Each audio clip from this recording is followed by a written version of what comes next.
everyone, it's Hayes, and in today's video we're finally going to be answering the question that everyone asks me quite frequently, and actually it's increased in frequency recently after the end of season 5, and not everyone, but I do feel like a good chunk of the fandom, and my subscribers included, didn't really enjoy the season 5 finale, or actually season 5 in general all that much.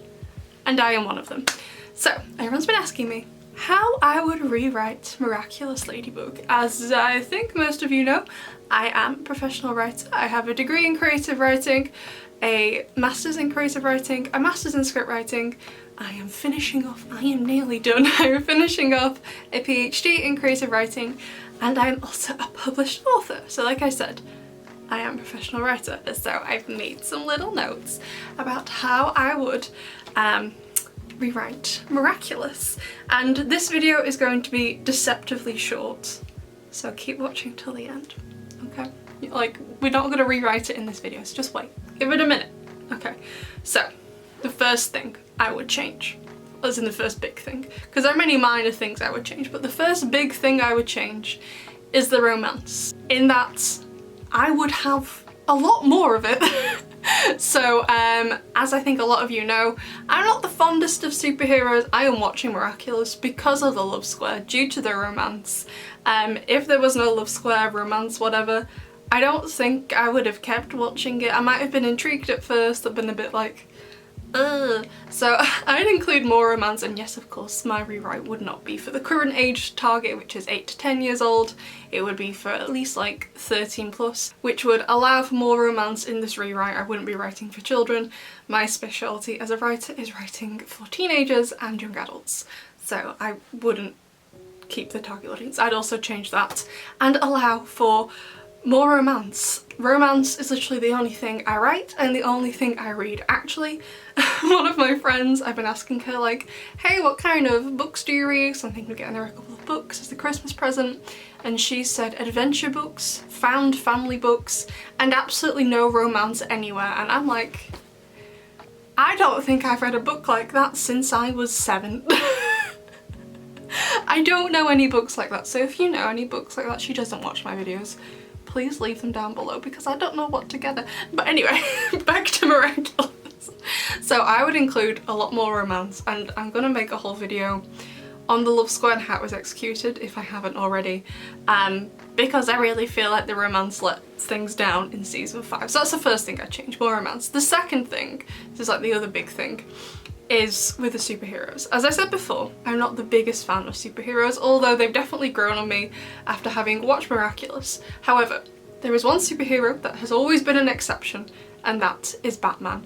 I have always loved Batman because there was no magic involved to give him superpowers like Ladybug and Cat Noir. It's magic from the Kwamis, or it wasn't caused by, for example, Spider-Man gets bit by the spider, that's how he gets his powers. It wasn't caused by that.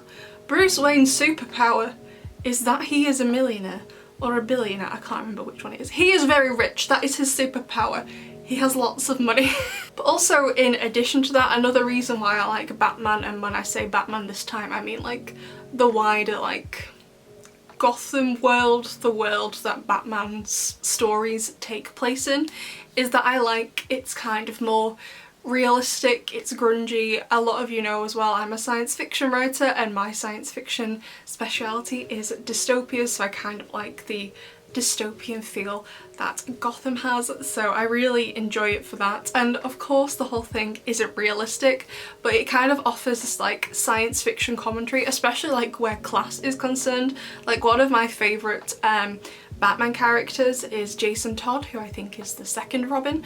I really like Jason, and Jason like came from like, I can't remember the exact name for the area of Gotham, but basically like the arguably the worst and most poorest parts of the crime alley. It just came to me, like the worst part of the city, the poorest things where most of the crime happens, hence why it's called Crime Alley.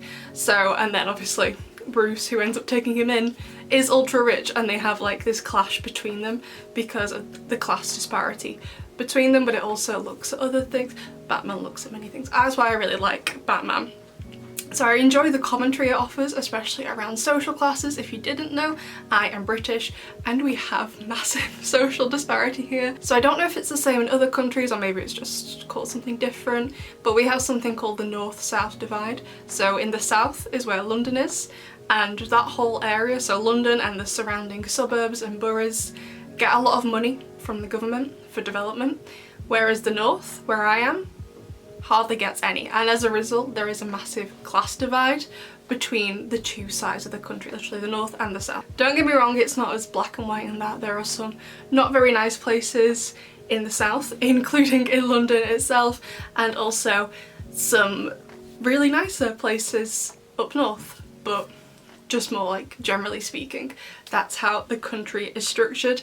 And again, another thing I really like about Batman is with the villains, how for most of them, not all of them, but most of them, there's like a plausible explanation to why they are the way they are. It's kind of like, when I say plausible, let me explain. So if you've seen Jurassic Park, if you haven't, basically the premise of Jurassic Park is that they have found mosquitoes that were fossilised through the process of amberification, which basically means instead of being fossilised into a rock or any other kind of mineral, they get fossilised into amber, which is basically fossilised tree sap. And basically the way they are able to recreate the dinosaurs in Jurassic Park is that they are able to extract the blood DNA that the mosquitoes were taking from the dinosaurs, because mosquitoes suck people's blood and also animals' blood.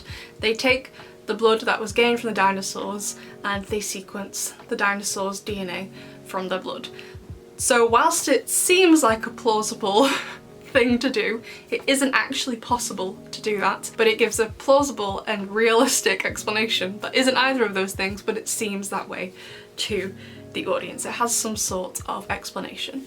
So I really like it for that, and I know there are some other non-Batman villains that do have like a plausible explanation. Like one of my favourite superhero villains that's non-Batman is Doc Ock from Spider-Man. Spider-Man 2, the Tobey Maguire one. That's such a good film. It's been ages since I've seen that. Anyway, that's not what we're here for.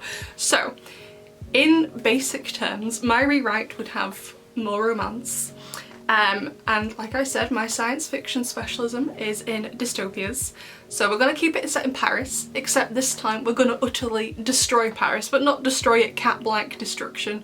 Destroy it in terms of like, let's make it one of the most horrible places on earth sort of destruction, and have the heroes not use any magic but have to be a bit more like Batman in that they can't rely on any superpowers. They actually have to rely on themselves and each other, working as a team, and have to train, whilst also offering an unrealistic, realistic explanation for the powers of the villains. So, like I said, the video is almost over. This video is deceptively short because I hear people all the time, like on Twitter, in their YouTube videos, on Tumblr, wherever, saying I would do this and this about Miraculous to make it better. And whilst I think it's totally fine to want different things from the show and see different ways it could be improved, I think it's really valuable to have different sets of eyes on some things. You know, sometimes when you have a problem, you're like, it's called like pressed too close to the grass, or like you can't see the forest for the trees, you can't see the bigger picture and therefore other solutions and other possibilities because you're so focused on it. I think it's totally great all these people have other ideas, but I'm just a bit like, okay, well you have these ideas, do something. Like if you're gonna talk the talk, then you should definitely walk the walk as well, which basically means if you're gonna say this is how you'd rewrite Miraculous, then why don't you try and rewrite Miraculous? So because I am a professional writer, which you all mention every single time you ask me for my ideas on how I rewrite the show, but my next audio fic is basically going to be my rewrites of Miraculous. At the minute, the plan is for it to be 22 chapters long. Yeah, it's gonna be pretty lengthy. It's gonna take a while.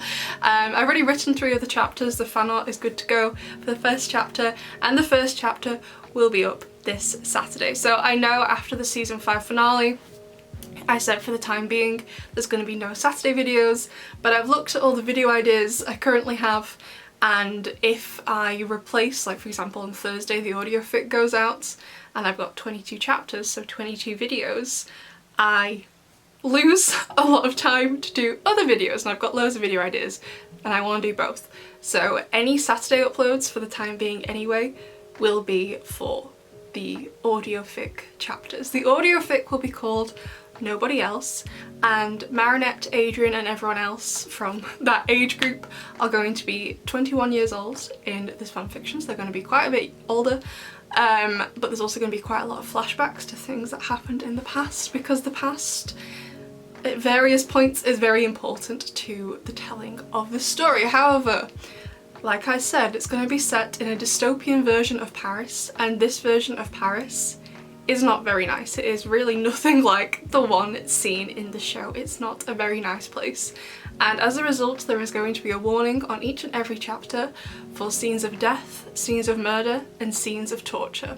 I all know that you love my cute little fics. We had My Lady, we had Macarons and Mandarin, we had Secret Santa, and whilst they can get a bit angsty, they were largely cute. And don't get me wrong, this fic has got romance in it. There will be some cute scenes, but I actually really prefer writing darker stuff.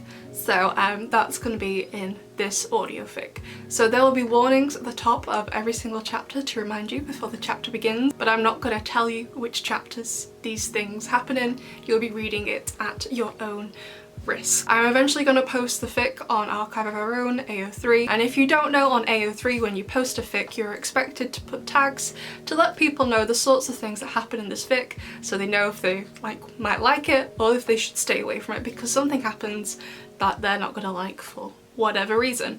And if I was posting this on AO3, which I hopefully will at some point in the future, I would put the tag "Dead Dove Do Not Eat." So I believe this is from a TV show where basically a man walks into the kitchen and sat on the counter is a box that says, written on it, "Dead Dove Do Not Open." So he opens it anyway, and inside is a dead dove. And even though he was told, he's still disappointed.